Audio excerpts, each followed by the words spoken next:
Are we live? Oh, look at that. Oh, God.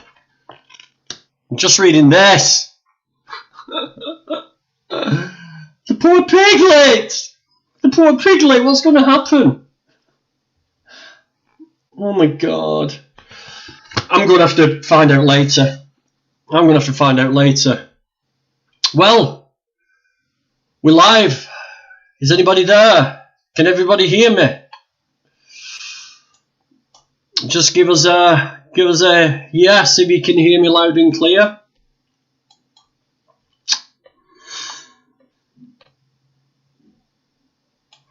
Hello, people. I know you're there. I can see you all typing between yourselves. Can you hear me? Sound great. That's all I wanted to hear. Thank you, the vaping, vegan, bushcraft, off-grid toker family. My God, that's a mouthful. Let's have a look who we've got in. We've got UK Vegan Family. We've got French Blue, Vegan Programmer. Hello, French Blue. Katrina Marinova. Hello, Anti-Vegan Nonsense. Angerad's Life. Hello. Sherry Henderson. Hello there. Oh, it's your first... Oh, what's happened to me? Hang on a minute. Let's get rid of this green screen. It never works for me. There we go. That's a bit better. Satan Inside. Hello. Vegan King. Hello, King. Yes, everybody's in. Vegan Mooncat. Hello, Vegan Mooncat. Muddy Paws. And, of course, what I said before. Hello, Charlotte. Hello. Tracy Shutworth. Hello. Okay, so today's live chat is with Tina Newman. And she is the author of Vivi the Super Vegan. And her newest book, I think, Vivi and the Planet Protector. And these little books are absolutely amazing. They're going to make amazing Christmas gifts for everybody.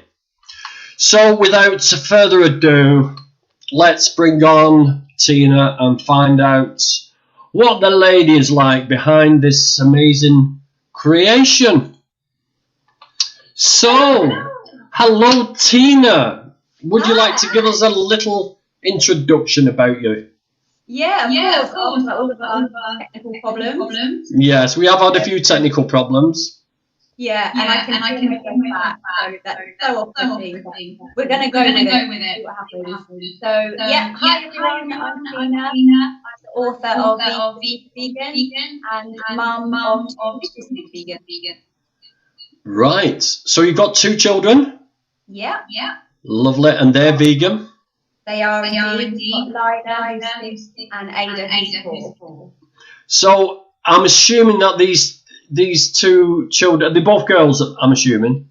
Both girls, yeah. You never know with names nowadays. It's sort of interchangeable. So are they suffering with malnutrition and are their hair falling out? Totally. I don't know how they're still going. They're like little zombies.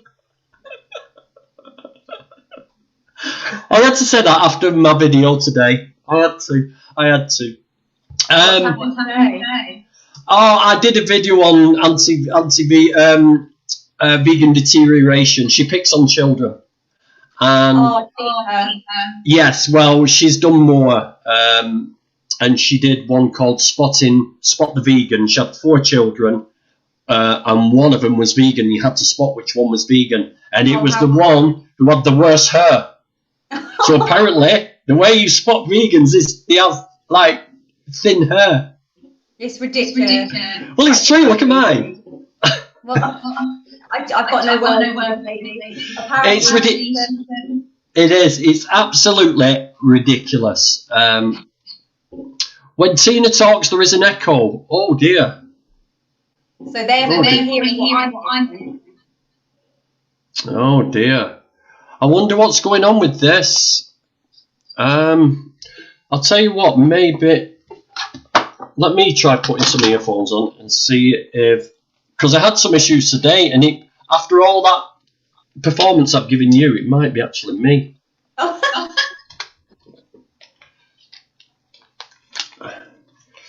Fingers crossed. Okay, so how's that? Oh, I need to speak, don't I? Oh, yeah. Oh, there's no echo. Oh, it was you all along, trying all the different laptops, getting me in a fluster. Am I okay, everybody on the chat? Better right away. Right. Oh, what are you doing to me, Dan? What are you doing? Right, listen. What it is I've got a brand new state-of-the-art computer, and it performs better. I don't need to put coal in it. I don't need to wind it up. I don't need to dial up, put the phone, you know what I mean? It's just like, right. Don't start saying vegan brain fog, please. No echo now. Right, okay, right, we're all good. We're all good. Should we start from the beginning? Yeah. Okay, cut. Let's start again. So, you've got two little girls, 6 and 4. 6 and 4. And they're growing up. They've been vegan since birth. No, they've been vegan so we've been vegan for 3 years. So right. The little one from the age of 1 and the eldest from the age of 3. Okay. Right, okay, so let's go right back to the beginning. Right, Tina, your school days. What kind of pupil were you? I'm interested to ask this because I'm a creative as well. And creatives are sort of mischievous at school. Was you the school SWAT, or were you a little bit mischievous? Oh, I'm going to break the mold then, because I was a bit of a loser, to be honest. I definitely wasn't mischievous. I was very quiet, very shy. Yeah, definitely the opposite of mischievous. I would say I was a SWAT. I'm not very academic. I didn't really fit in with that side of things, but just very quiet at school. Right. Okay. So you felt like you didn't fit in? Yeah, I don't think I would ever say that I fitted in at school. Definitely not. At secondary school, I was the one who was trying to tell everybody to stop bullying the pigeons that were hobbling around on like a little stub leg, and everyone would always laugh and think, oh, stop going on about it. And at the age of 11, I was putting animal petitions together to try and ban fox hunting and bullfighting and taking it around the school. And so although I was very shy and very, probably not the cool kid, I didn't mind standing out for animal rights even as a kid. Really? So it was that early that you sort of got a connection with the animals. So you say you've been vegan 3 years, but you weren't vegan then. How old are you now, Tina? May I ask? Yeah, I'm 34. You're 34. So yeah, veganism would have been like a weird culty sort of thing back then. Would it have been the 80s, 90s? Yeah, I was born in 86. Oh gosh, we've got all the fireworks going off now, just to help. Yeah, don't worry, they're outside my house as well. Okay. I was vegetarian for 21 years before I went vegan. So I actually went vegetarian at the age of 11. We'd been to Hillside Animal Sanctuary in Norfolk, and I kind of made the connection there and then, because I was such an animal lover as a child. I was literally always trying to save everything I found, and even insects, everything. And then I also saw some activists on the street, and it was my first experience of seeing quite graphic images. I remember being in a place called Bromley in southeast London, and I saw some activists holding some stuff, and I remember trying to look as I went past and being really upset by what I saw, but not quite sure what it was. And then with a friend of mine at the time, I joined a special kind of animal membership magazine where they sent us information, and that's when I really found out about slaughterhouses and everything. And we tried to educate all of our family, and we put on little presentations and everything, which weren't very welcomed, as you can imagine. But it was from the age of 11 that I made that first connection. And looking back now, I'm so annoyed that I didn't know about the dairy and egg industry, because I know I would have gone vegan at 11 if I'd have known, or even earlier if I'd have known. So how did your parents react to this? So when I went vegetarian? Yeah. So my mum was veggie anyway. And I think, if I'm right, I was vegetarian for the first year of my life, and then I can't remember what my mum said the reason was for changing that. If it was like a comment from doctors, I can't remember.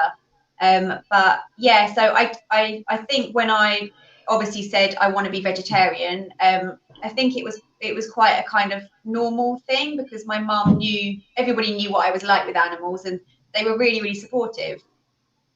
You're very lucky. You're very, very lucky, because a lot of children, like 11, 12, 13, they'd be like, the parents would be like, what you playing? No, you need meat. No, you're having it. That's it. Full stop. That's what you're doing. We can't do that.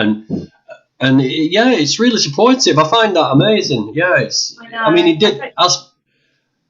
I suppose it did help the fact that your mum was vegetarian. So did your mum stay vegetarian, or did she? Yeah, she is, and she's been vegan the same amount of time as us now.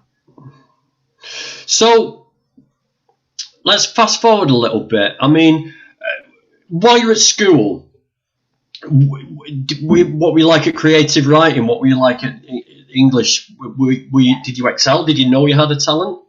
So I loved English. I'm definitely not the kind of maths science side. My brain does not work like that at all. Yeah. I loved writing. I loved art. I love music. That's my bag. I love all of those kind of things. So I went on to do A-level English, literature, and language. So for my A-levels, I wasn't too sure what I wanted to do then, but I definitely enjoyed writing. But I've never had like a passion. It was never like something that I was like, I really want to become an author. But it's definitely been there. It's just, it's only kind of come about recently. Yeah.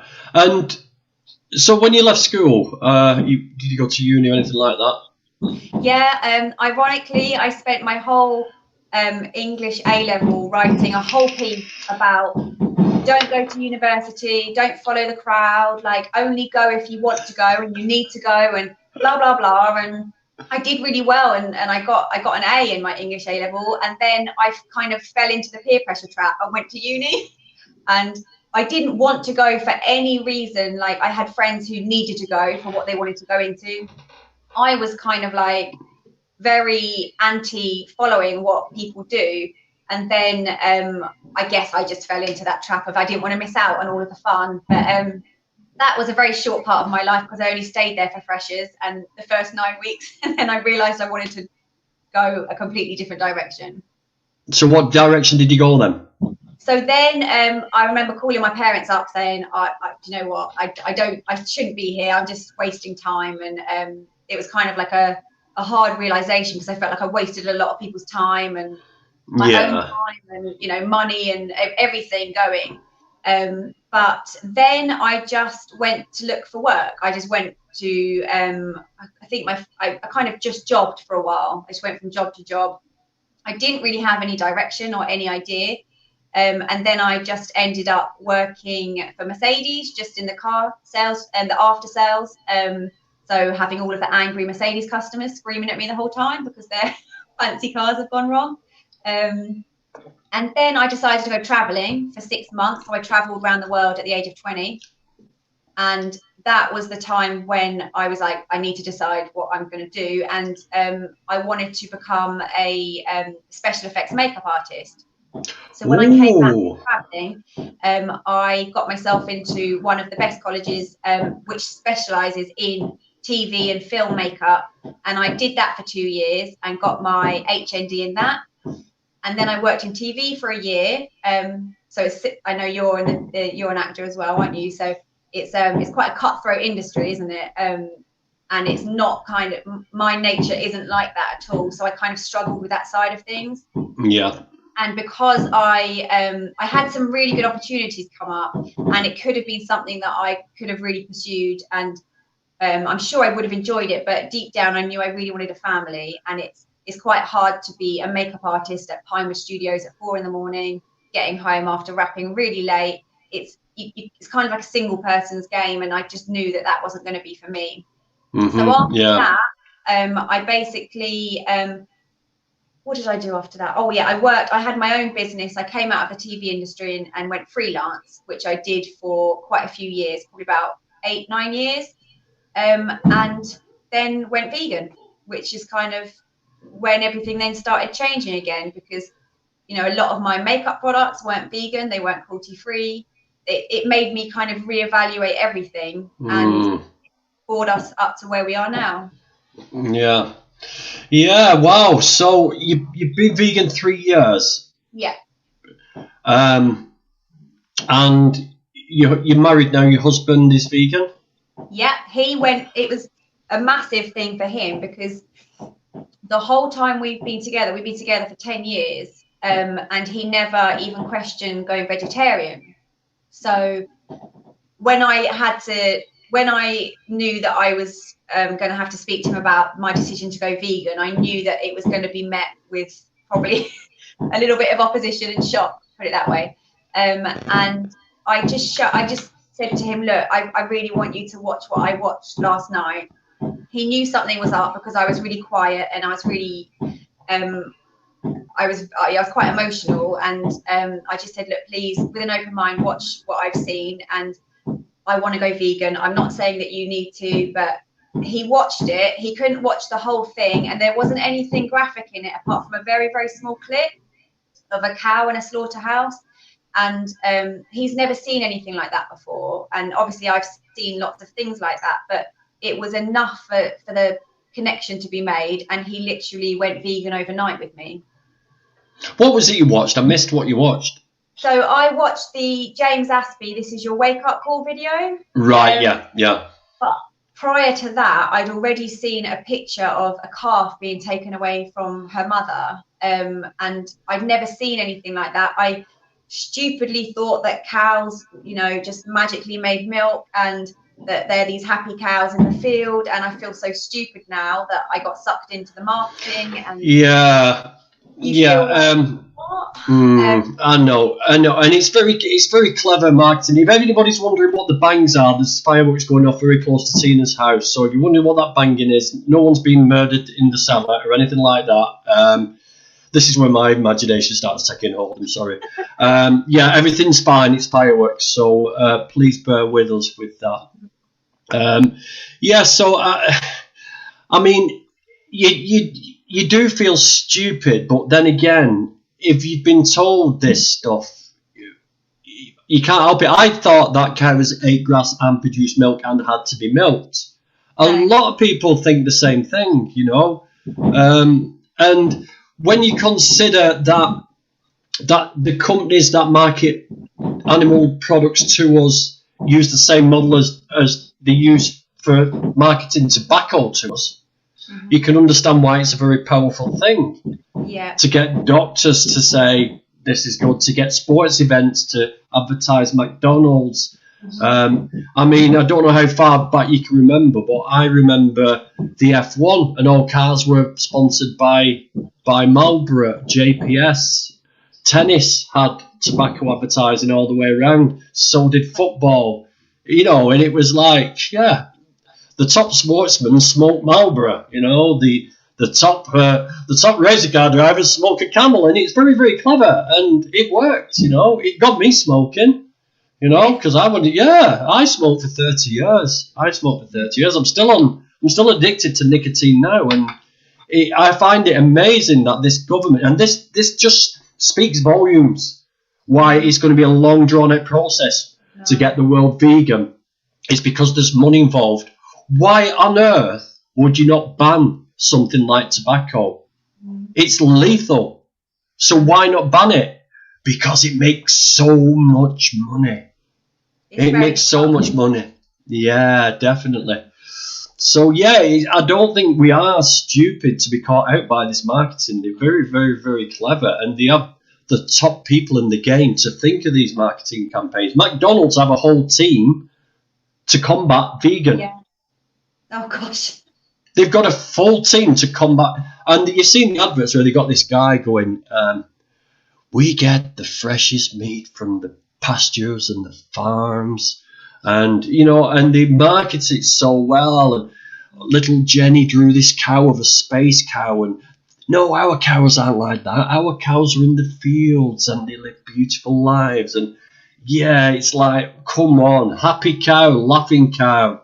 It's, you know. Scary thing So, is though, people believe that though, don't they? That's the scary thing. Like when you look back, and I never thought like what was going on, and the dairy industry literally like floored me. I was in bits, like, you know, I breastfed both my girls, and the very thought of someone taking my baby away from me, it's just barbaric. There are no words, and it literally upset me so much. But I look and think, like, people don't know what's happening, and they see these adverts saying that they're high welfare and that, you know, support the British farmers because they look after their animals and they love them, and that's enough for them to just put the blinkers up even more. And that's what I struggle with. Like, I get that we're all so deeply conditioned, and that is going to be really, really hard to break. This is, you know, years and years, but it's when people do know, or they know a certain amount, and they still go, I don't care, or, you know, it's fine because I do it this way. And it's very hard to break that bit then, because you get people like me and Pete, who obviously the minute we found out, there was no way we could have stayed living the way we were. Like, it goes completely against our morals, and there's no way we could have done that. And for Pete to go from full on carny to vegan overnight, you know, that film, is it Carnage, the mockumentary? yeah.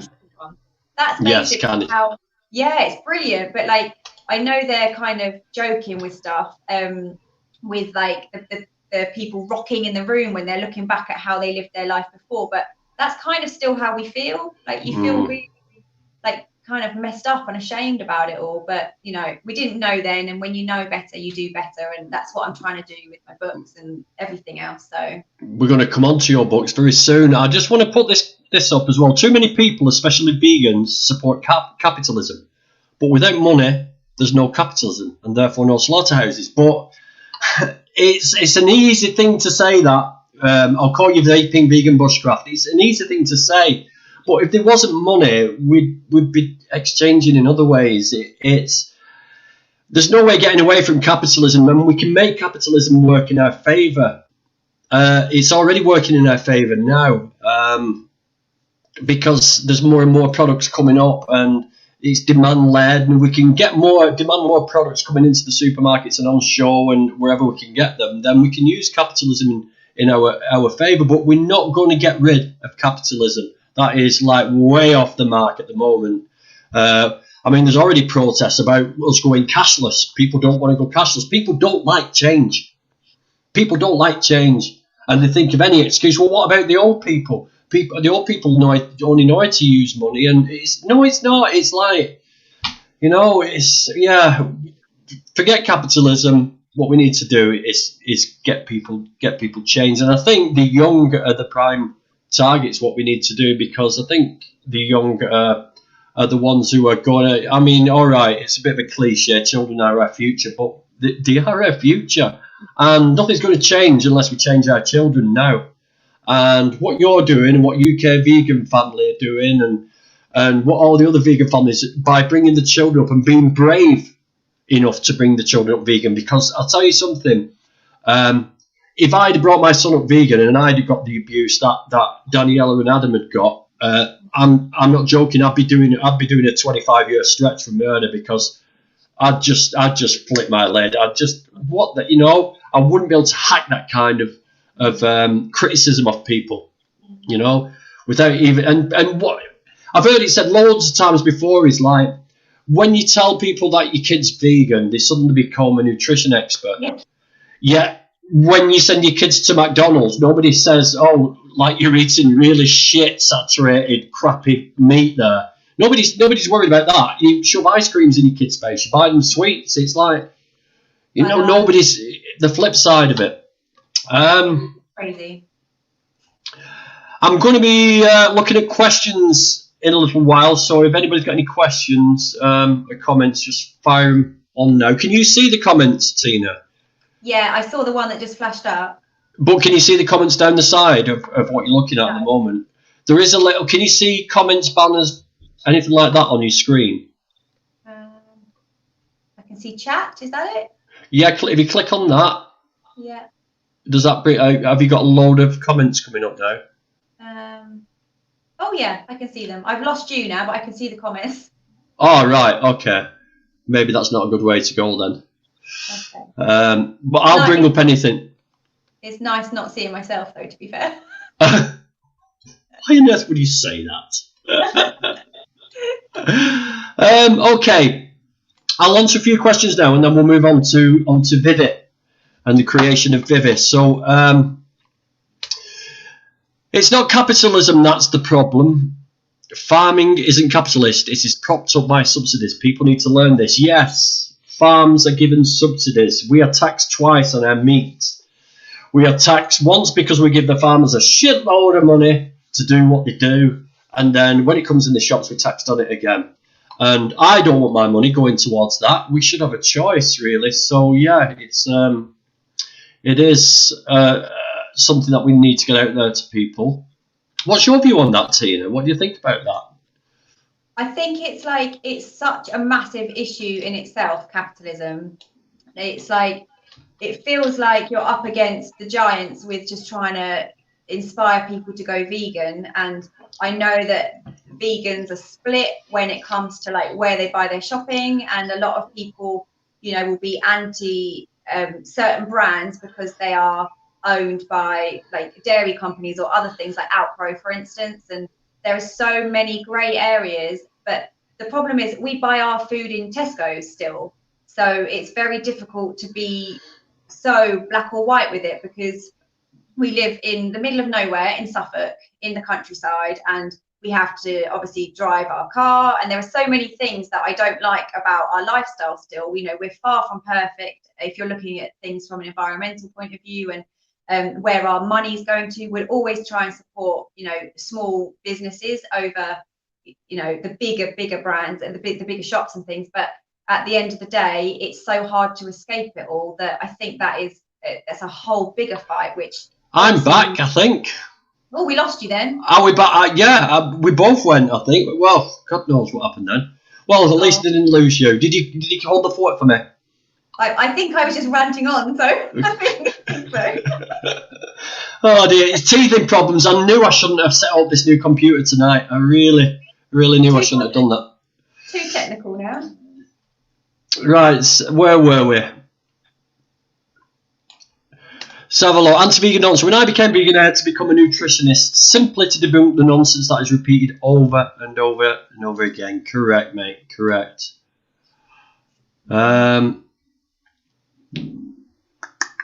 It's really weird because even now, like the stuff that you grew up hearing, sometimes like I hear people saying, vegans I know, that they still have those doubts that they're getting the right amount of stuff. If they have any problems with nails or bones, they instantly go, oh, maybe it's a calcium thing, or it's like it's still ingrained, even if it's not true, and that dairy is really not good for a human, but you still have to learn so much because it's yeah. deep with us. Well, next week I'm going to be doing a live with Michelle Lowe, and she's going to teach me how to look at studies and how to do basic interpretation. But I've learned a lot by listening to how things work over and over. I mean, like, I know that cow's milk has mammalian estrogen in it, and mammalian estrogen mimics the human's estrogen and causes problems, causes a reaction. So it causes men to lose testosterone and slowly become feminized, all right, over 50, 60 years maybe. And it also messes up a woman's hormones and could cause breast cancer. It's been linked to all this, and it's and it's obvious when you look at it. It's obvious when you look at it. You're ingesting hormones, and hormones play a big part in the human body and how it functions, and it's just absolutely crazy. Plus the fact that milk is meant to grow a baby cow into a 2-ton animal. And that's what it's there for, and it's like, it's so obvious when you look at it, but you do not sort of see it when you're in the bubble, when you're back in the matrix. The amount of ladies the amount of people I know, like women who've said that their hormones were so messed up before, and me being one of them, having dairy, I think that was just making everything 10 times worse. It makes sense. Like, yeah, as you say, you're taking on that mother cow's hormones, and then all the hormones that are, you know, pumped in as well, on top of your own human hormones. That's a recipe for disaster. Yeah, of course. And then they go on about the phytoestrogens, but soy gives you boobs. Yeah, well, no, phytoestrogens do the complete opposite. They actually increase men's testosterone, and they actually level out women's estrogen. They even tell people, women who go through the menopause, to drink soy milk to help balance out the hormones. So, you know, it's all there. That's so ridiculous, because, you know, people in other countries are not all walking around with moves. Like, you've got countries where people are a lot healthier than us and a lot slimmer than us. It's just, that makes me laugh when people say that. Well, 85% of the world's population is lactose intolerant, so they couldn't drink milk if they wanted. Well, they could do, but they'd be ill. And they've also done studies in countries where they don't actually consume dairy, and they found that the incidence of hip fractures are drastically less, if at all. You know, so it just shows that it weakens bones as well. They've actually said that dairy consumers' bone skeletons are actually less dense than people who don't consume dairy at all. So it's absolutely ridiculous. Anyway, this is the first. Vivi the Super Vegan. Okay, so I've read this one. I cried, I laughed, I felt sad, I felt happy. There's pictures in it, which makes it better for me. Oh look, I've got all nice and everything. Look at my complexion. Sorry, I get distracted easily. Vivi the Super Vegan, right? So you sat in your house one day, and all of a sudden you go, I'm going to write a book. Is that how it works? What happened? How do you sort of do this? Yeah, pretty much. That was pretty much what happened. I went vegan, as I said, and I straight away looked for books for the girls, and there was a bit of a lack at the time. There were some great books out there that were quite educational and probably aimed at a slightly older audience, but I wanted to write some books that were suitable for my kids' age, but also had what children love about books, which is, you know, the fun, the mischief, the magic, but with a vegan message going all the way throughout, because there didn't seem to be anything like that. I got some fantastic Ruby Roth books for my girls, but at the time they were only 1 and 3, and they were I think they were probably a little bit too, I wouldn't say graphic, because that is the truth, and the truth is graphic, and the illustrations are fantastic, but probably a bit too much for a 1 and 3 year old who had just gone from like eating like more of an omnivore diet to vegan. I just didn't want to freak them out. So I could see there was a lack, and I thought there's a real need, and there's a need for books that, you know, adults can relate to as well without getting their guard up straight away. And, you know, these other books were fantastic, but I just thought I need to follow my heart now, follow my instinct. And that's when I started writing Vivi the Super Vegan. So it's pronounced Vivi. We can see the comment on the screen. Yeah, but, you know, it's whatever you want to say, because people have accents, and my sister-in-law is French, so it's Vivi. So it's whatever people want to say, but I say Vivi. But up in North, we say Vivi. All right. There you go. Yeah. Vivi. It's Vivi. Vivi the Vegan. Right. So, how did you get started? Now, there's people out there who, I mean, I agree with, first of all, the age range, brilliant age range. I don't know whether you've seen some of my early videos. I actually talked to my granddaughter, who was 2 at the time, and trying to explain is just like, and I don't go about it the right way either, by telling her that it's Peppa Pig on a sandwich when she's eating a bacon sandwich, and she doesn't realise that milk is from animals. She doesn't. So this, I can't wait to, and I'm going to record me talking to her, reading these to her. I'm going to record once lockdown's over. I might even just be naughty and go and read them to her anyway. But I'm going to see what reaction, because there is a sort of missing sort of age group there. You know, I did another. I'm plugging myself here, but I did another video about there's a Playmobil thing called Old MacDonald's Farm, and it's all these little happy smiling cows and chickens, and kids can play, and the brainwashing starts very, very early. So these sort of books can sort of unbrainwash or counteract the brainwashing at a very early age, and I think that's actually really key to that's my hope. Really? Yeah, well, I really hope that it can. I just completely interrupted you there, but no, it's all right. You carry on.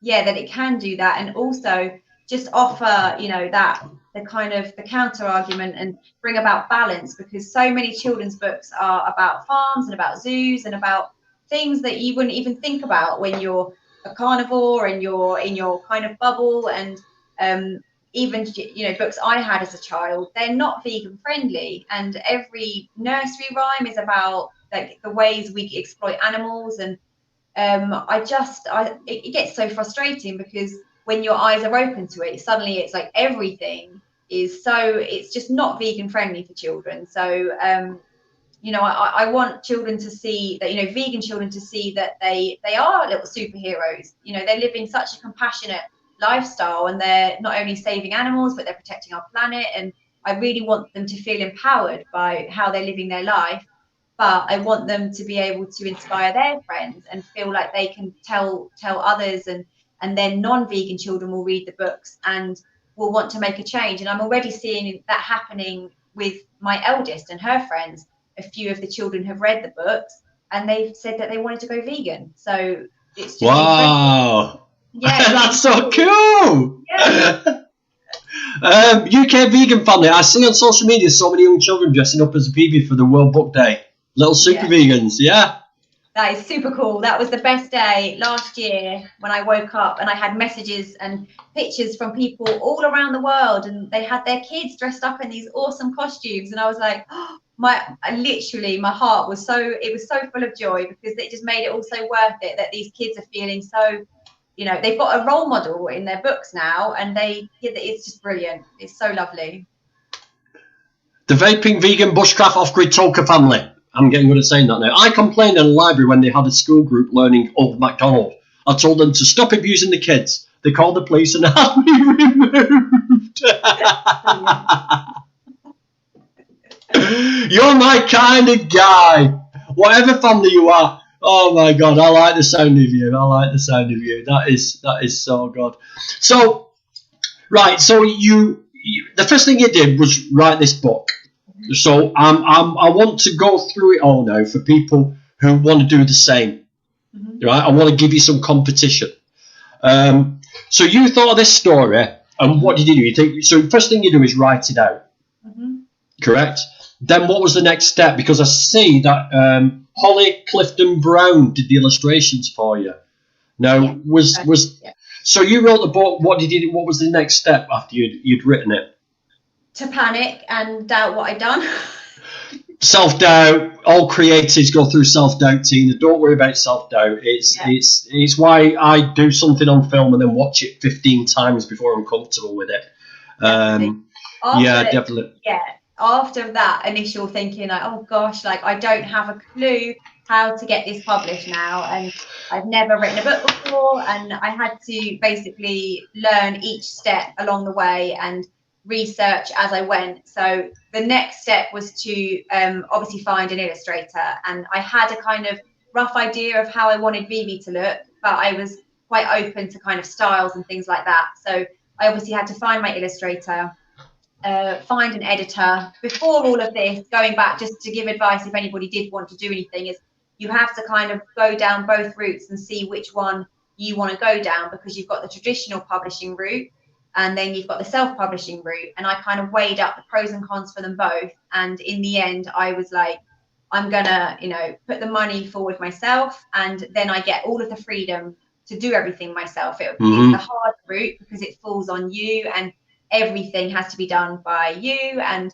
it's a very difficult process, but it was one that I wanted to do with freedom without being dictated to by anyone. So that's your first step before you even go down the illustrating route, because if you go down a traditional route, they do everything for you.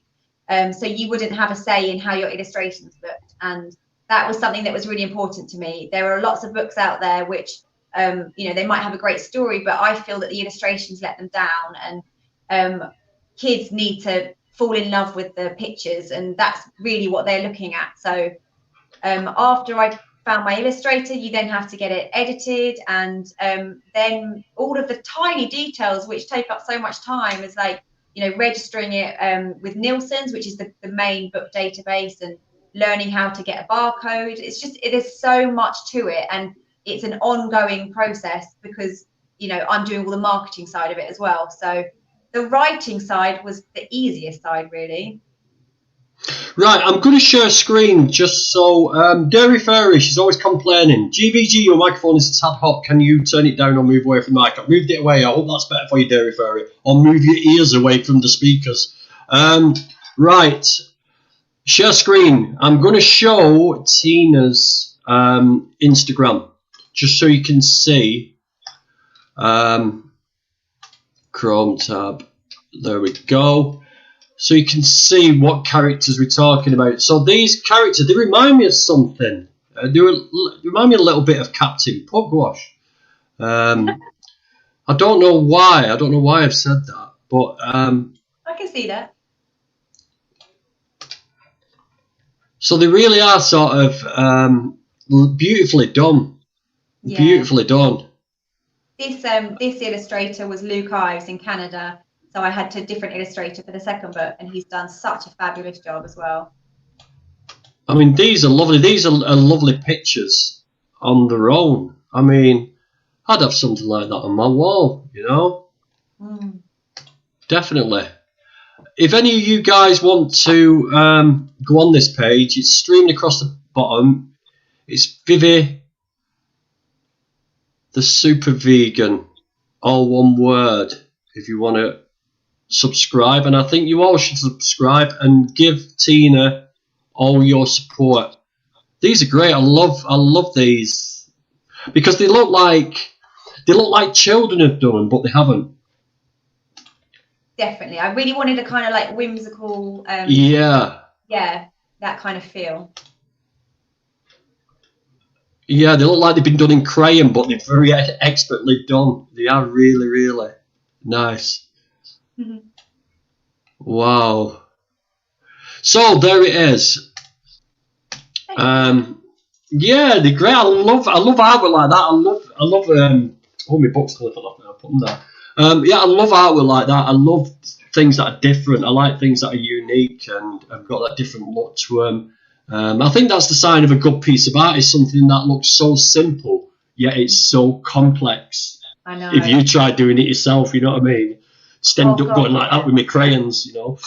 Like when people say to me, like, if I'm doing a podcast or something, and they'll say like, oh, they automatically assume that I've done the pictures, and I was like, look, I'd love to take credit, they're awesome, but I wouldn't have a clue. I've tried to copy and I can't even get anywhere close to Vivi, and I've seen what's been so nice is I've been in on the process because I've obviously self-published, so I've seen it right from thumbnails, right, really rough sketches at the start, right through to when they've added the first paint, and it's such a fascinating process. But these illustrators are so talented, like it's amazing what they can do.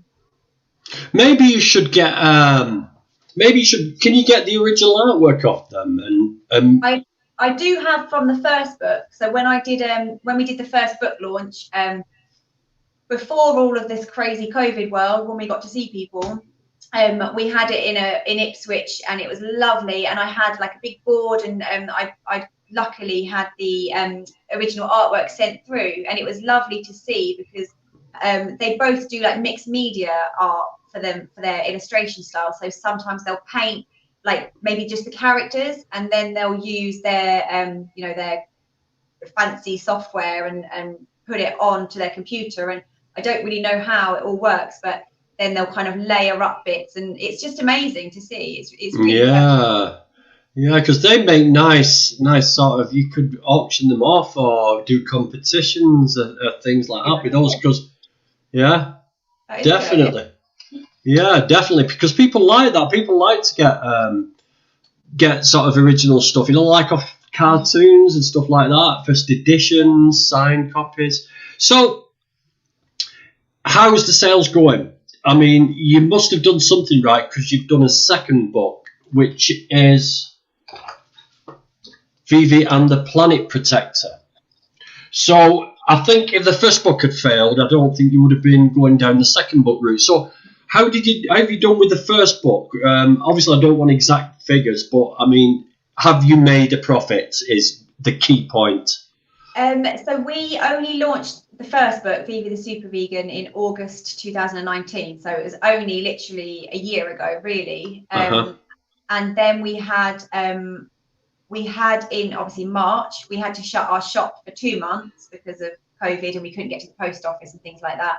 So it hasn't been the easiest start. And despite all of that, we made back half of what we put in that very small first 6 months. Wow. Which I was really, really pleased about, because for self-published authors, usually it's a real struggle. And the first book cost us quite a bit of money. We were new to the process, and we kind of paid top whack for our illustrator.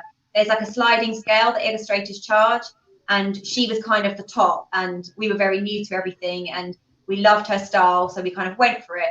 Whereas if we'd have gone, the second book has cost us less, and if we'd have only paid that the first time round, we would have broken even already with the second book and be in profit. But none of this has ever been about money for us. It was something that we said that we would love to break even on the books, and that would be incredible, because then we could just keep bringing books out.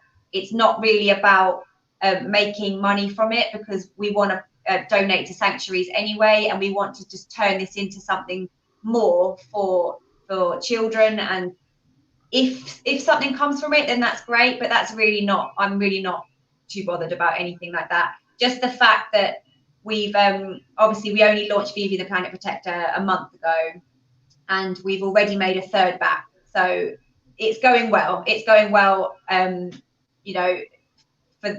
but yeah.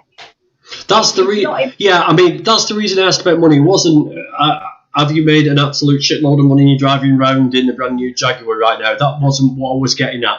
What I was getting at is because I realise it does cost a lot of money, and I realise this isn't an easy business to get into. So I wanted to know that you weren't sort of losing money. That's what I wanted to hear. And yeah, it's something that, like, I had no idea the cost involved, and I think people probably underestimate like how much is involved, not just financially, but the workload behind it, because even down to trying to get people to review it and contacting celebrities and trying to keep getting in touch with people and getting knockbacks and everything, it's like blood, sweat and tears have been poured in, and people will just see me holding the book, and I don't think, I mean, I didn't have a clue when I saw authors with their books and promoting their books and things. It's a real eye-opening experience, but I wouldn't change it, because it is my passion, and I won't stop until I can bring out the third and the fourth book. And my dream is to turn it into a TV series, because there isn't a vegan TV series. And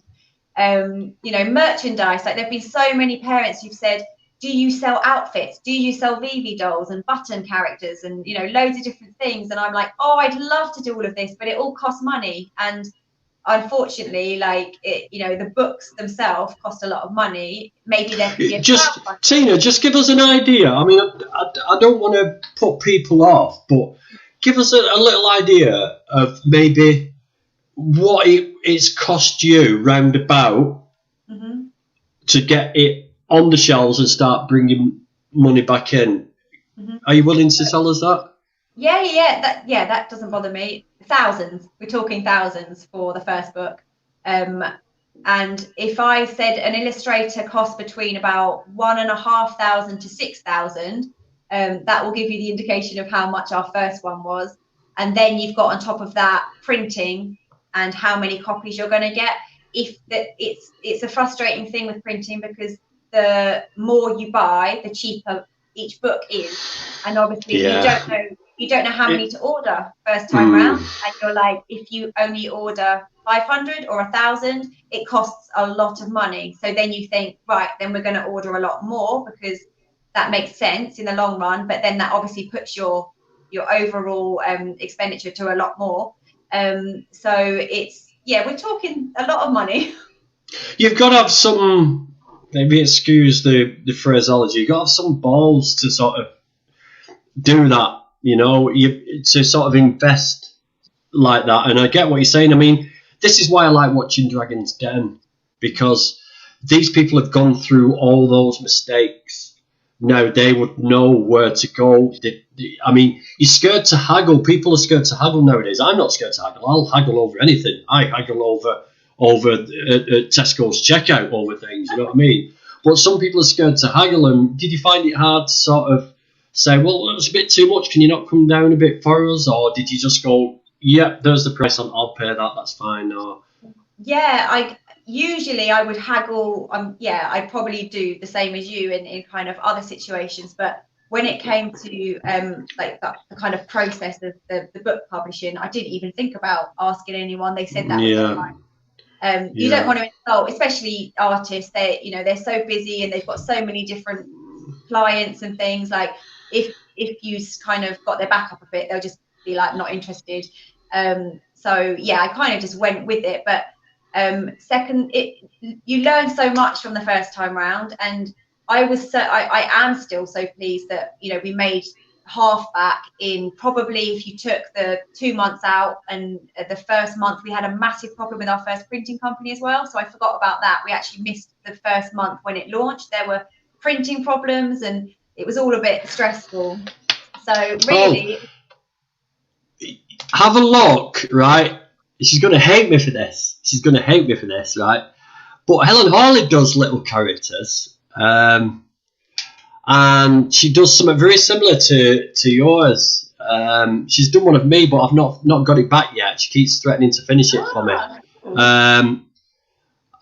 You'll have to have a look on is it H Heart Design, Helen? You'll have to let us know. Put the link on.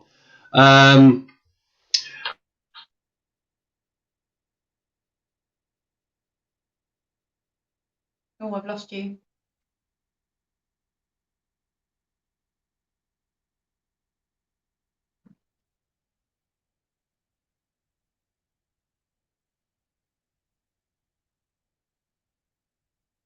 But yeah. Oh, hello?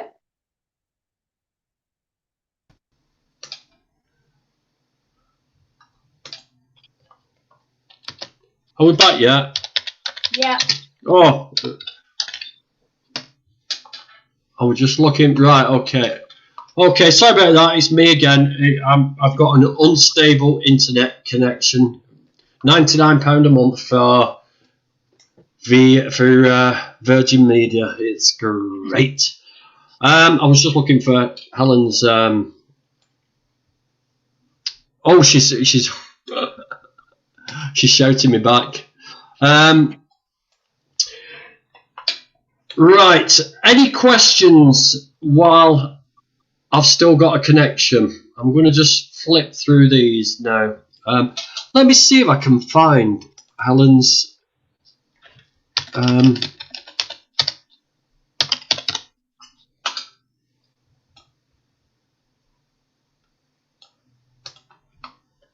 No, that's yeah.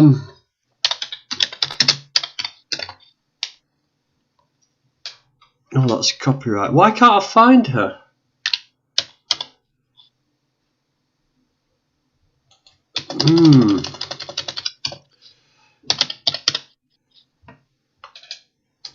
Ah, found you. Ha ha. Right. Okay. I found her. Right. So. Okay. Can we see that? Kind of, yeah. Oh, that's so cute.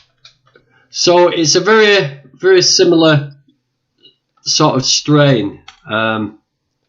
World Vegan Day. Let's see if we can find a grumpy one. Let's get the flock out of here. some lovely food going on there. Yeah, she does some nice little designs there. They look brilliant. They look great, don't they? What's this one? Laughing Cow. I need to look on my computer because I can only see it on my phone. They're tiny. Why on earth would she be laughing? Oh. I'll send you the link after. Yeah, that'd be cool. So sorry about that, Helen. You needed to be exposed there. I'm thinking Facebook is leading us to humanity in the wrong direction. We should get back to books and sitting around a campfire with family and friends, and a fat one to share to, of course. Yeah, I don't know what he's referring to as a big fat one. I've no idea. Probably an ice cream or something like that. An ice cream cone, probably. Must be. Yeah, she says, oh no, she's all right. She said, hey, chart design. So yeah, that's what you're looking for, Tina. Okay, I'll check it out. Definitely. Did it make the illustrators think about veganism, or were they already vegan? Good question. Good question, Daniela. So I was really excited when I found Holly, the first illustrator, because her handle was plant-based doodler. So I thought, oh, she must be vegan. It's amazing. Ideally, I wanted a vegan illustrator, but then I started thinking, well, maybe I can plant some seeds, blah, blah, blah. Turned out she was more kind of flexitarian. Yeah, she wasn't vegan basically, but I'm hoping that my story made her think, and she was the one who came up with that really powerful design of Mrs. Rufflefeather with, you know, the tears coming down her face and all of the different animal products and the sad animals around her. And I would like to think that it made both of my illustrators think. My second one isn't vegan either. And I'm hopeful that some seeds have been planted. I mean, on that similar vein, have you had any contact from people who said, I've gone vegan because of the book? So yeah, a few of Lila's friends, I've just donated some copies of both the books to my kids' school, and it's just a kind of typical Suffolk village school. So I think I'm the crazy mom, the crazy vegan mom who turns up with vegan clothes and my badges on my bag, and they all know. But I just thought, you know what, I'm going to donate the books because they can't get angry then. And since they've gone in there, Lila has told me that, yeah, 3 of her friends have said to their parents that they want to go vegan. One of them was very upset when she found out about the dairy industry. And I mean, I don't really explain it in the second book, but I just make that very, very clear statement when, you know, I don't want to give it away, but they're having the discussion, and that, you know, the mother cow is saying they've taken my baby and they're going to use the milk basically, and it's for him. And that was enough to make a 7-year-old go, I don't want to be involved in that. So that's fantastic, hearing that. And I have had people buy the books who aren't vegan themselves. They've bought them for like family members or grandchildren who are vegan, and who've been really quite emotional and said it's really made them think as well. So that's what I really hope for, not just kids, but, you know, big kids, adults, everyone. Yeah. Well, speaking of big kids, Family 4 Explorer, hello there, guys. Will you write one for older children? My son was 7 and decided to go vegan. His friends are very interested in why he's vegan. Awesome. So, yeah. So, are you going to think about doing one for older kids? Is that in the pipeline? Definitely. I mean, this book, not that I have to fit into any category because I'm self-published, but when you register as a self-published author, you do need to say what kind of ages that your books are aimed at, and it is between the 3 to 8-year-olds kind of that I've aimed it at. My daughter is nearly 7 and she idolizes the books, not just because her mum wrote them, but because she still loves picture books. So I've got a lot of people who, you know, have kids around like 7, 8, 9 who are still buying the books and loving them. But I have got ideas for the future, and maybe thinking more of the kind of like 11, 12, 13-year-olds, that kind of age as well. There's stuff going on. I mean, it'd be so great to have a cartoon. I mean, there must be some vegan animators out there who would be willing to do like a YouTube cartoon series. Must be. Where are you? Where are you guys? It's funny you should say that, actually, because I've been contacted by an awesome director. I don't want to get too excited, so I don't want to. Can I stop you there? Can I be the voice of the pig? Oh my word, you'd be an amazing voice. Button. I don't even want paying. I don't want no money. I'll do it free. Oh, yeah, I'll do it free. Sod that. Oh, I love that. Sorry, I interrupted. No, I don't want to get too excited because it's nothing, there's nothing set in stone. But he's working on this incredible film called A Piglet's Tale, which is currently in loads of different vegan festivals, and it's doing really well. But it was aimed at adults, so he contacted me to see if I would be interested in turning my books into a TV series. Oh, wow. Something that I would absolutely love to do. But where we're kind of at the minute is just discussing maybe getting like a teaser promo done, like maybe like a 2-3 minute thing. But with that comes having to find a producer and having to have animators. And obviously there's no budget on our side at all.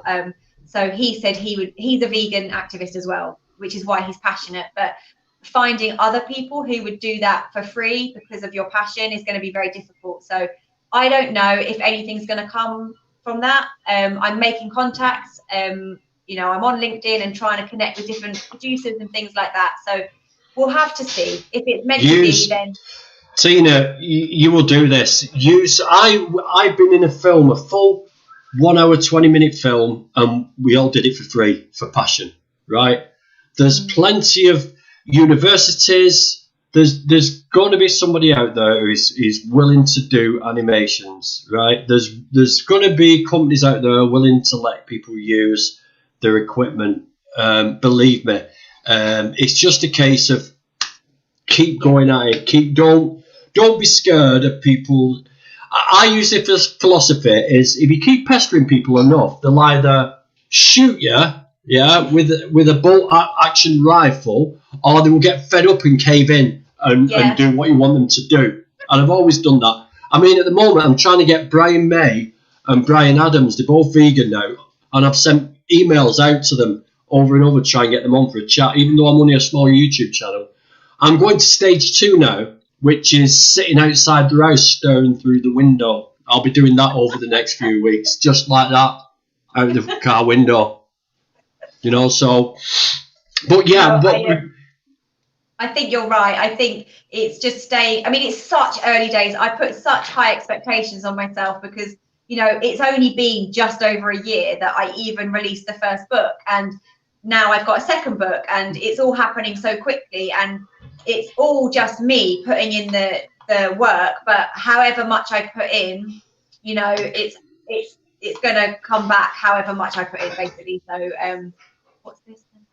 This is Katrina Marinova says Animated Women UK is an umbrella organisation of women creators of animation. Try them out. Amazing. See, there you go. People have got fingers in all pies on my channel. Brilliant. Oh yeah, yeah. Adam from UK Vegan Family could do a great sort of Wurzel buys for the farmer, probably. Oh, yeah, amazing. Yeah, he'll do that. No problem. That's brilliant. I love that. Let's see if there's any more suggestions. There's plenty of people saying they donate. And listen, I think that... hang on a minute, what's this? I actually know someone who did work for Pixar Studios. I don't believe he's vegan, but he might be worth contacting. Say it on inside. Yes, please contact me or contact Tina on Instagram. Send her a private message on Instagram. Look for Satan Inside, Tina. Amazing. I just saw someone say it feels like I'm poking them in the eye. Is that because I keep clicking on the chat? No, I think it might have been when we froze. I think it was just after we froze and you might have been sort of like that or something. I don't know. So, yeah. So let's talk a little bit about your life as vegans now. So you're 3 years in. How are you finding it? What have you been your biggest pitfalls as far as quitting dairy, quitting? You would have quit fish now. You would have quit eggs. So how's the transition been? Especially, I'm especially interested in the kids. Actually, what sort of meals do you cook for the kids?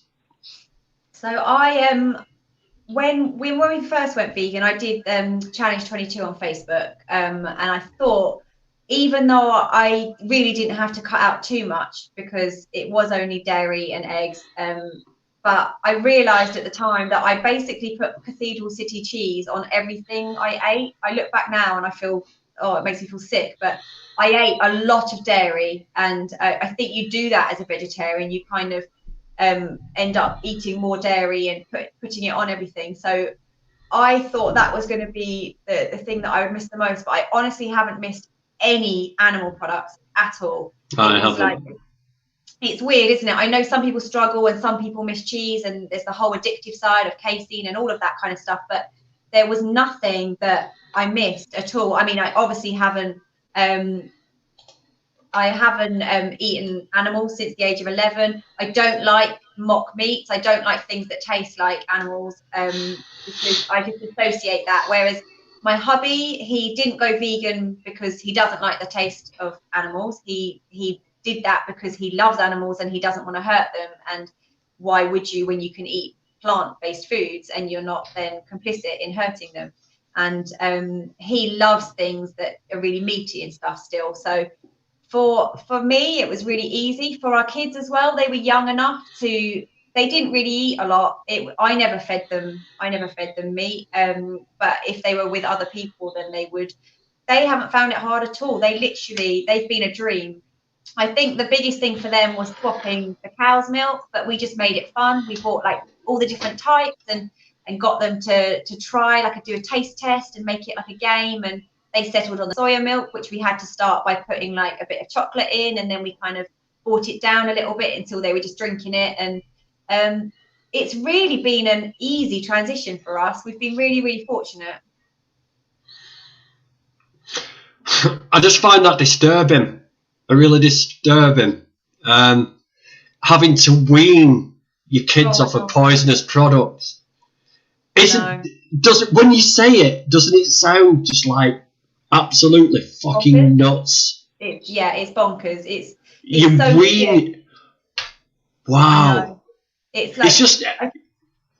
I think it's so weird. Like, I witness it, with lots of friends now who are trying to cut out dairy, and they're trying to do stuff with their kids and stuff. But, even children can be so conditioned at a young age, kind of like even around 6, 7, that they're really adamant that they don't want the vegan options. They want the dairy. They want the cow's milk. They think that the soya milk is disgusting, and they're so like, they're so resistant to it. And you're like, how do you like the taste of cow's milk that much? What is it? Like, it's a really strange thing when you've come through the other side. You're right. Definitely. With reference to your animation stuff, Lisa Brownswell says, with so many willing to donate, perhaps you should set up a crowdfunding page to raise money for the animated TV. Katia says, I will donate. There's quite a few said, yep. Leanne Shepherd. Oh, he spelled the same as me, Leanne Shepherd. We might be related. Doubt it. She said she would donate. I mean, you've got a very good grounding. I mean, it's not as if you're bringing something out of the ether and just suddenly say, right, I'm going to do a cartoon series now. You've got something tangible there now that is obviously successful. Really chase this.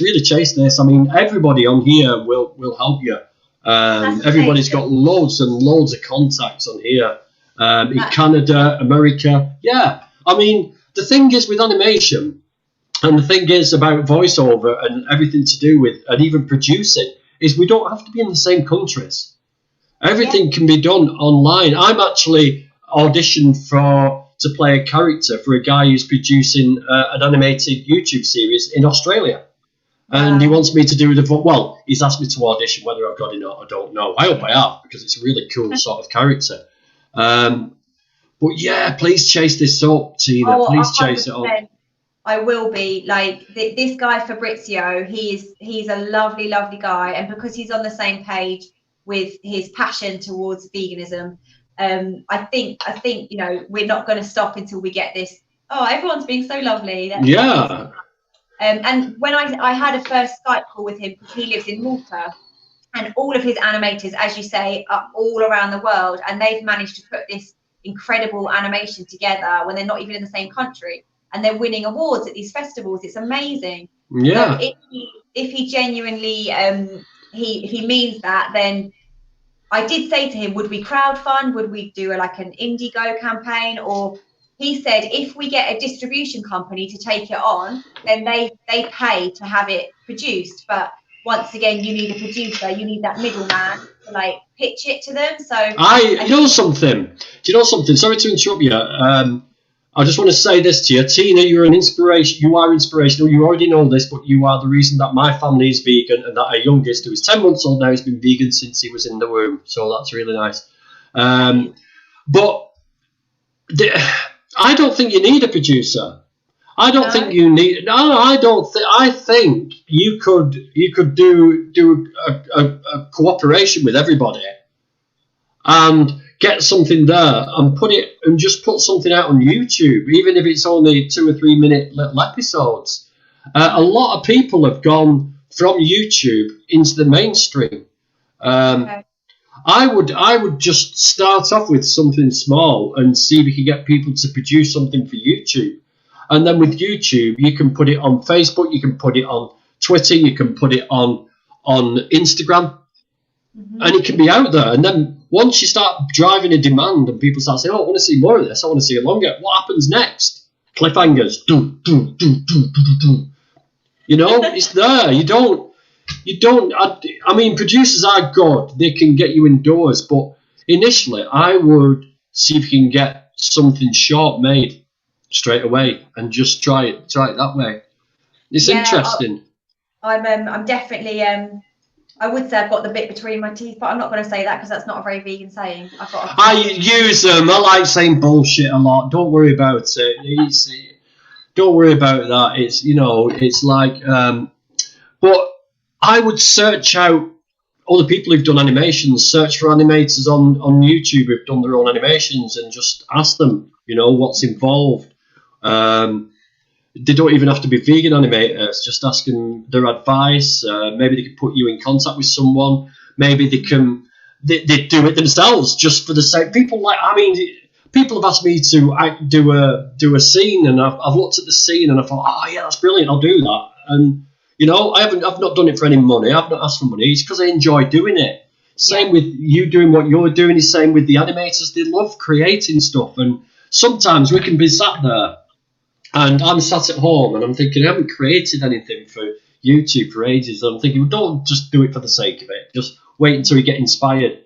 But the moment I get that inspiration, I'm like, I'm on it. I'm away. I'm like, the ideas start coming and I'm on a big high. And I'm sure it's the same with you. And I think the thing is with us is like, I've got ideas coming all the time for the next story and the next story. And I can actually see this. There needs to be a Vivi the Super Vegan series because there is no vegan children's program. Like, I made the book happen because there wasn't the kind of book that I wanted. I know what I'm like and I will not stop thinking about it until I make it happen. But at the same time, I need to this has only been a year and the second book is out, and I know I need to focus and kind of put all my energy into trying to make the money back for the book's production. But I know that if a series happened, that would almost kind of help recoup that anyway. So I'm not going to stop looking into it until it happens. But I kind of feel like at the same time I'm like, am I expecting too much too soon? Is that something that should be in a few years' time? Oh, come on, Tina, for God's sake. What are you talking about? We need it now. We don't need it in a few months. We need it now. Lisa Brown's one. My other half, Tom, has a very good friend who produced a series on YouTube. Not animated, though. I'm sure Tom could get you some info about how it works for you. Cooking with Venom. I don't know whether you've seen Cooking with Venom's channel. We're doing a collaboration at the moment. Just waiting for stuff to come back. They're over in the US at the moment, and we've collaborated. They do animations and little animated characters. It's not major animations, but they do sort of little sprite avatars. If you want to go over and have a look at Cooking with Venom and see what they do, and maybe they can help you a little bit with that. Put you in contact with somebody who can. Definitely. That's good. I was just talking about you, Cooking with Venom. So yeah, vegan gays. Oh, hello. There's a few latecomers popping on. Yeah, I'm getting impatient, Michelle. Yeah, because it needs to happen. It needs to happen. It really does need to happen. It's really reassuring and encouraging to hear that people feel like that, because obviously I'm obviously biased because I think she's a wonderful character and that the world needs this kind of thing. So in my head, I'm like, this needs to happen. But hearing other people say that as well, that's that kind of like that keep going kind of thing that I needed to hear. Share. We all need to spread the word and get it out there. It's so needed. This is the feedback you need, Tina. This is the feedback you need. I hope you're going to be empowered by all this. But definitely. But yeah, Cooking with Venom. Tina's produced this book and this book, and cute little animated characters inside. And she is looking to produce an animated series. It's all right. It's all right, Cookie. I'm keeping you in with the loop. And she's looking for an animator to maybe produce just one short episode of Vivi the super vegan. I'm just wondering if you can just have a mooch about in your side, see if you can find someone who's an animator to do what she needs to do. This is what we're trying to do at the moment. Yeah, let's have a look. There is so many awful things on TV for kids where the characters are eating animal products. It's so needed, Tina. I know. Even Peppa Pig, I think they were cooking eggs and stuff, and my girls were like, yeah, I completely agree. It is needed. Yeah. So, yeah, tell me again, how old is your oldest? 6. She'll be 7 in April. So what does she, is she active? Does she... Yes. Yeah, she blows my mind. She is she's basically a little me, like exactly how I was as a child. I'm a real empath. I get very deeply affected by things, and you know, I would struggle to sit through Earthlings or Dominion, and I'm very affected by stuff. And we moved from southeast London to Suffolk, and where we live in the village, we have trucks that go past with animals going to the slaughterhouse. It's a regular thing. It's in your face in the country, and we live in a rural farming community, so it's kind of in your face the whole time. Both of my girls are very aware of everything. They've never seen anything graphic. They know the truth. They love being vegan, and they love telling people about it, and they love educating people and questioning people if they're eating animal products and stuff. It's just them. They're very on it. And my eldest, and my eldest especially, she said to me the other day, she was like, oh, at school, mummy, they were talking about eggs, and I turned to my friend and said, you do know that an egg comes out of a chicken's bottom. Why would you eat that? And she said that her friend literally said, oh, I'm going to ask my mum if I can go vegan tonight. And so, yeah, she's really active that way. I think I've got two little activists in the making, put it that way. It's great. I love it. But this is what we need. The book's superb. My 5-year-old asks for one or both of the Vivi books every night. We adore Vivi and Pax as they make her son feel like a superhero. Well, they are superheroes. I've just bought Vivi the Super Vegan. Michelle Lowe. Thank you. Well done. Thank you. That's amazing.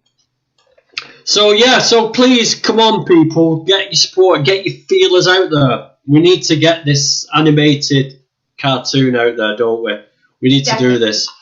I'm working hard at trying to make different contacts with you know, different people in the vegan community, and like getting in touch with, you know, Veganuary and anyone that like plant-based news. I thought if plant-based news could do a story on it, then that would open it to, you know, so many families, and just getting the name out there. It's very hard when you've only got a very small platform, and I'm sure if a celebrity did a series like this, it would be out there straight away. But when you're just a normal mum, it's quite hard to, you know, build up that the community. So it would be incredible if like a platform like Plant-Based News or Live Kindly would share something, because it would just blow it open. And I know if it got to the right person, that if someone wanted to really back it, then I mean, I got Ivana Lynch. She did a review for the second book, which is incredible, because she, you know, she was the Harry Potter actress, and everybody knows she's a massive activist and stuff. But I don't know if it would be a bit cheeky to say, would she do something on her Instagram? I don't know. Well, it just so happens that a friend of mine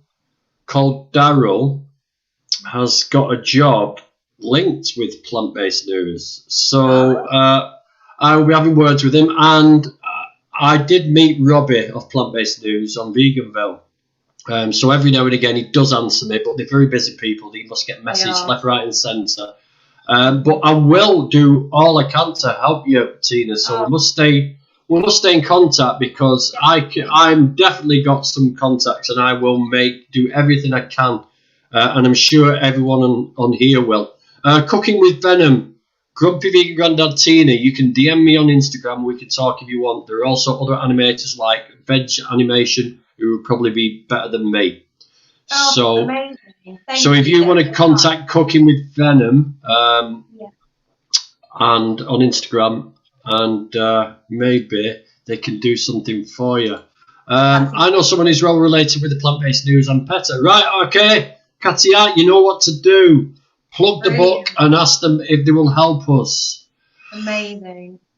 I've just seen something. Send the book to Joaquin Phoenix. Yeah, I've tried sending a message to Joaquin Phoenix, but you never know which is the real account and which is the fan account.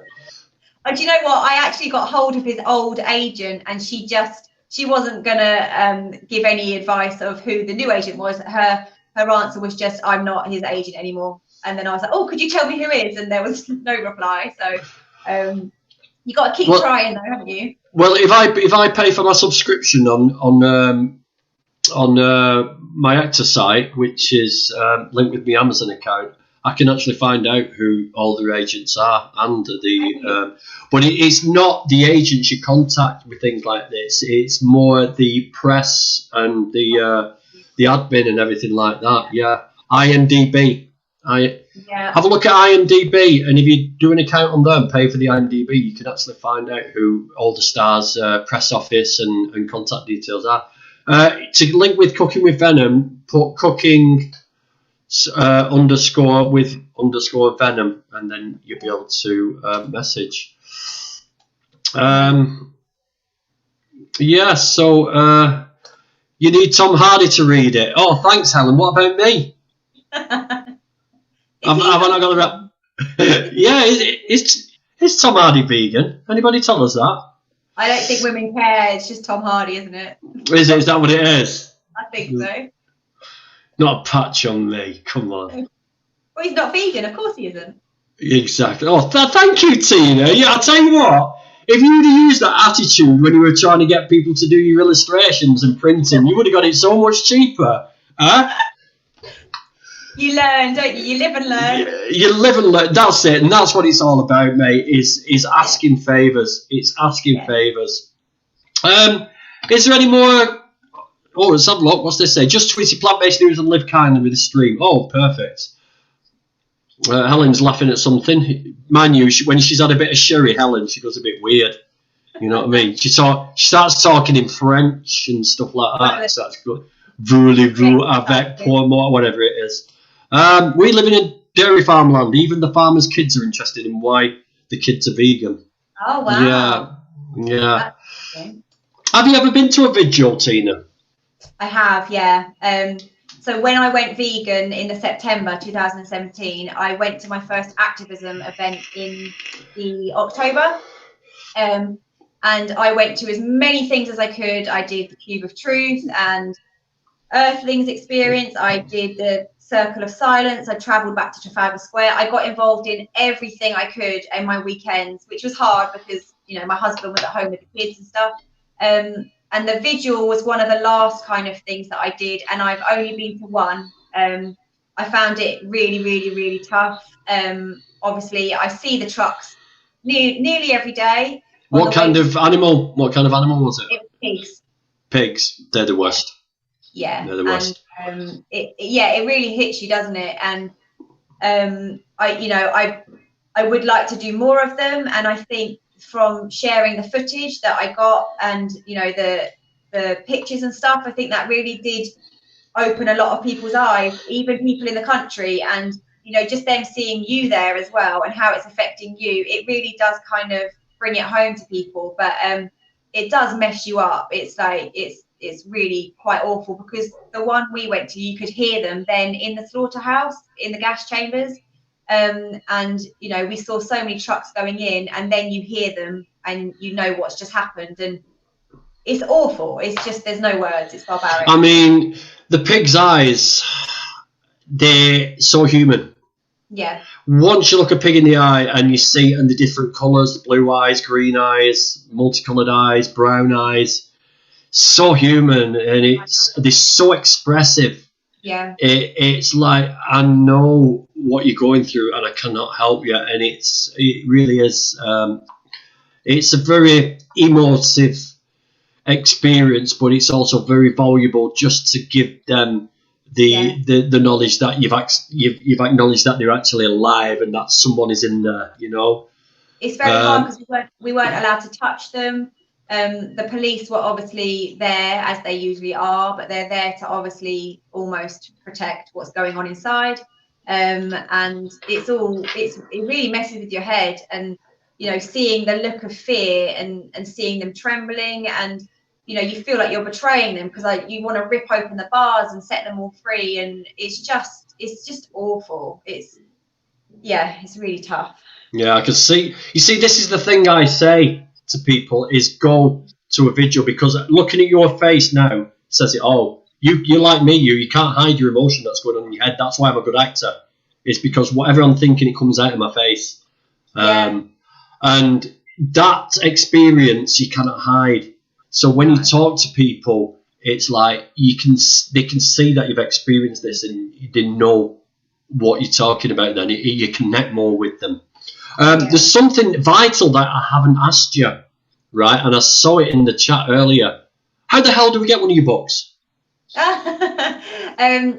they're both available via my website, and I've just added that to my Instagram page. So it now says View Shop at the top, so you can just click directly onto that, and it saves people typing in the website. But the website is vivithesupervegan.co.uk, and the first book is available on Amazon, but obviously we don't get a lot of money from Amazon because it's pretty corrupt anyway, and we had to put ourselves on there because it's a big platform, but it's a lot better for us if people buy it directly from the website. So and it's available worldwide as well, and free delivery in the UK. We cover it all, and it's also first class, so most people get it next day delivery as well. Vegan Teacher, are you linked up with Vegan Teacher? Yeah, because you do know each other. Yeah. She's a strange one, that Ruth. She's not all there. She's not all there, you know. She's got a big head. She's got a big head as well, because 38,000 people have seen her on an anti-vegan channel. Oh, I saw that. Another crazy bully, isn't it? It's great. It's great. I wish someone had put me on one of the channels and give me 38,000 views. I'd be like, rock and roll, go on, slag me off, roast me. I don't care what people think about me. My God. That's how you've got to be, isn't it? That is how you've got to be. Exactly. Family for Export. I'm buying copies to give to my son's primary school and also to give to his reception class. Nice one. Nice that one, Lisa. Me, actually, my youngest, I obviously gave the books to each of the Key Stage 1 classes, and Ada, my youngest, is in reception, and she keeps saying to me, Mummy, I haven't seen your books since you gave them to the teacher. So I thought, okay, like I'm gonna do a little bit of digging here. I asked the teacher and I said, Ada said that she'd really like to see Mummy's books and everything. And I think I caught her out because she's like, I think they've been put in a cupboard somewhere. So I'll have a look and make sure. And I thought, so the difference of the class 2 teacher who put them straight out, she let the children read them and they've already said that they wanted to, make changes. And then it all depends on that one teacher, doesn't it? And their opinion and their conditioning, that whether they're going to put them out on the shelf or just conveniently hide it away in a cupboard. But all you can do is donate them to your school, as Liz just said, and hope that they'll be, met with open-minded teachers. Yeah, and that's the thing. I mean, we at the moment, Daniela UK Vegan Family, I think Michelle's helping out a little bit, is we're trying to get a survey into schools asking what they're doing, because it's a protective philosophy now. It's treated the same as racism and religious beliefs. So we can't be bullied at work. We can't be disputed. I mean, I asked for some vegan boots the other day with my agency, and they said, well, we don't do vegan boots. I said, well, I'm afraid you're going to have to find some vegan boots, or give me the money so I can go and buy my own. I said, otherwise, if I can't work, I'm going to be able to sue the ass off you. And she went white. So, yeah. Michelle, I need to get my vegan deterioration going to get one of these big anti-vegan... You're halfway there, Michelle. You're looking ropey already, mate. Maybe do some cooking. Do some more cooking. That'll get you on vegan deterioration channels. Come. I actually... They put me on it, but they only put my book, so they haven't put me or my kids yet. But I'm expecting it. Really? They put your book on which channel? It was. I think it was either the an Instagram channel. Yeah. It was one of her original ones. I think, like the Through Vegan Eyes. It was when she was doing it of the children. Before it, she changed it, and I actually got a random farmer from America come across my Facebook, and I woke up one morning to loads of really nasty reviews on my Facebook page, and it was a farmer in the middle of nowhere in a tiny little town in America had stumbled across me, and she was putting videos out to her thousands of followers saying, we've got to take this girl down, she's trying to brainwash the children, and go on her page, and she was telling everybody to hate me and take me down and everything. And I was like, woohoo, like I'm obviously doing something right if I've made it out and I'm annoying some farmer in the middle of nowhere in America. But the bullying was so real because she was like telling people to like threaten me and really be nasty on my page. And we reached out with a very polite email and stuff, but she took it even further then. So you think you are opening yourself up. I realise that with what we're doing and stuff. And I know Daniela's had an awful time, but she's using it for great stuff now, and it's very inspiring. And you just kind of got to get your thicker skin and not really care about it. Like, wow. What's Ruth saying? Remember, if you have older primary kids, my book is on Amazon too. Ruth Greenwood, I don't want to eat animals anymore. I've got that book. It's great. I've been sending out lots of free already, but can't fund them. Yeah, it is a hard route to take. But you see, the thing is that with this bullying, now you've got loads of bullying and all these people if it was us vegans doing that to a farmer, we'd be all over the press. We'd be like, vegans all gang up on this farmer and they threaten. It's like when it's reversed, it's okay. Oh, it's fine. They were just slagging a vegan off. It's fine. No. Unreal. Yeah. Sorry you've been through that. Oh. Yeah. Yeah, I get death threats constantly as well, vegan. Yeah. Yeah, Vegan King's in India. He feeds a lot of, I don't know whether you know that in India, the cow's sacred. Yeah. But they still steal dairy. And once the cow's been used and doesn't produce enough milk, do you know what they do with them? They just let them go to starve to death. Oh, and it's even worse. I'd rather be euthanized than left to just wander. And Vegan King feeds them. Oh. He goes around feeding them. Oh wow. Yeah, it's disgusting. And you see, because you don't think of that. The cow's sacred in India, but what do they do with the cows? Obviously, if they're not producing milk, which they must think is all right, they're no use to them. They can't sell them for meat. I mean, but also it's a big leather producing country where I think this is one of the only times that cows are actually bred for the skins only, no other reason, and that's big in Helen Hawley leather. It's very upsetting. You've got to support Tina. Well, I think she's got a lot of support tonight, kids. Definitely. I think between us all, we're going to see this animated series rolling. I really do. Got to make it happen. Yeah. You and Daniela were saying about the survey. Do you know about Laura Shepner and Vegetation Consultation? Have you come across her? No, not personally. See, I'm not in that sort of your circles, the kids' circles. I'm a bit out of it now. My kids are. But explain it to us. So she's done this book called, I hope it's coming up all right, Vegetated, and it's for people to give to teachers and their schools.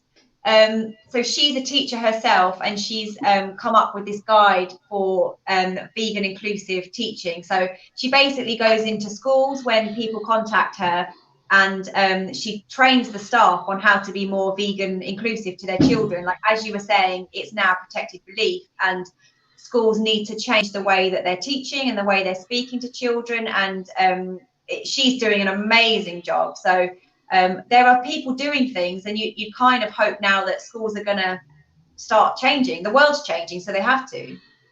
They've got to. You can't, you just can't carry on like this. You can't carry on with this conditioning, and it's a very extreme word I'm going to use now, right? But I see feeding children animal products, meat, dairy, eggs. It's child abuse. Full stop. It's abusing the health. That's what you're doing. And you're leading them into a lifestyle of illness, And it's and people are going to wake up to it. And I think more and more people are getting more awoken to this fact. We just need more, vegans. Schools have to change. They have no option. Well, you might think they've got no option, but I mean, they're already putting Tina's books in the cupboard out of the way, and they don't have to at the moment, do they? I mean, if you're in a school with no vegan kids in, which I'm hoping is going to become less and less frequent, it's not going to come up. Yeah. But what needs to be done is for it to be pushed onto the curriculum. It needs to be. I mean, they talk about gay and lesbian lifestyles. They talk about religions. So why can't it be on the curriculum about a whole food plant-based diet, about veganism? Why can't that be put there, And the frustrating thing is, like, the teachers and the head teachers need to be trained that the food that they are giving to the children is actually carcinogenic food. They've got red meat, they've got animal products, and they're feeding them this every day, and they have one meat-free day when they just offer them a dairy alternative. But it's like, hang on a minute, I've heard behind my back that the parents are kind of being swayed away from choosing the vegan options for their children's lunch because it's dangerous to give your children vegan food, yet they're giving them carcinogenic food every day. So it's really frustrating, but it has to change. We gave this is Abigail Todd. We gave Vegucated to our school. They have totally embraced it. Our daughter's reception teacher bought both of Tina's books and read them in class. Made lots of kids ask questions. Wow. That's incredible. We're getting there. We're getting there, people. Yeah. We are actually getting there. Lots of schools think they have no vegan kids, but these kids are terrified to say they are vegan. Yes, that is a problem. I mean, we've heard from his activist how he gets bullied at school. Yeah. News California is vegan, plus some plant-based schools in New York headed by Cory Booker's mayorship. Wow. That's interesting. Maybe I should try and get that guy on, Cory Booker. Yeah. I might start sitting outside his house. You come on my channel. I was going to say something then, but it's just totally gone out of my head. But we have been going for nearly 1 hour 40 minutes now, Tina. Doesn't time fly when you're having fun? I told you it'd be a breeze, didn't I? You did tell me that. I'd see you when you were so nervous about coming on with it all, but it is. If we get a few schools on board, the ripples will be staggering. Correct. They will. Well, listen, let's start wrapping it up now, because it is getting on to nearly 2 hours now. Let's have a look. I love saying this. The vaping vegan bushcraft off-grid Tolkien family. That one came from Italy when 2 parents were jailed for feeding the kids vegan. Got into UK media and surprise. Yeah, well, we could list about 10,000 cases of where children have been malnourished and been ill-treated and not given a good diet. I mean, the poverty gap in the UK, where children are being... It's cheaper now to go to McDonald's and you can get like 2 or 3 burgers for a couple of quid, to a mum who's got no money in her pocket. Yeah. You know? That's it. That's what it's all about. It's just one of those things where we need to sort of start being honest and telling the truth and not letting people off the hook. We need to be hot with them now. We really do. We need to keep pushing. Our tiny village school are really trying. The head teacher gave them all a talk on where the food comes from. Wow. He'd obviously been doing his research. They were shocked. That's amazing. I bet they were. Thank you for coming on, Tina. Thank you, Grumpy Vegan Grandad, for hosting. It's been a great stream, and hopefully we can make this happen between us as a community. Thank we you. are going to make it happen. We are going to make it happen. So listen, people. Please go on Instagram. Look for Vivi the Super Vegan. That's Tina's page. Don't look for Tina direct. That's the page, Vivi the Super Vegan.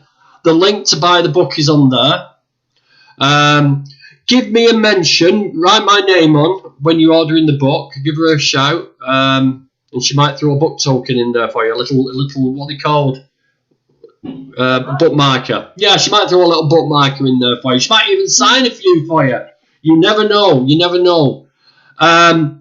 Please. Oh, thank you.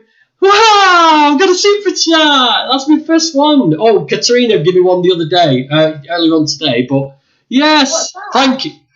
I've got money. I've got £5 now for being me. It's great. So I might just send it to you for your little thing when you get it up and running. When you get your fundraiser going for your cartoon, which you are going to be on as soon as you get off this stream. You're going to start looking down those channels. You've got your notebook. So people, please follow, order the book, order 2 books, put them in the schools, contact your schools, right? If you know anybody in animation, in TV, film production, anything like that, drop them a line, ask them, we need some help. Could you help us out? Or can you put us in contact with somebody who can? Yeah? Please do that for us. Let's do this. Let's get Vivi the Super Vegan animated. Abigail Todd, my 3 girls are 11, 8 and 6. They're all passionate vegans. They are next generation. Vivi rocks, so empowering for kids to read. Definitely. The future is vegan. Our kids are the future. This is all so important. It is. I'm Easy Vegan. Hello, Aaron. Books have been ordered for our nursery where my daughter goes. Thanks, Tina. Oh, that's brilliant. Thank you. So listen, that's it. We're going to wrap it, guys. Thank you for coming. Thank you for watching. Thank you for all your questions. And you never know. After lockdown, we might be seeing the first manifestation of Vivi the cartoon. Fingers crossed. So all of you lot, get off your asses, get out there, get emailing people. Let's make this happen. Over and out. Peace. Thank you.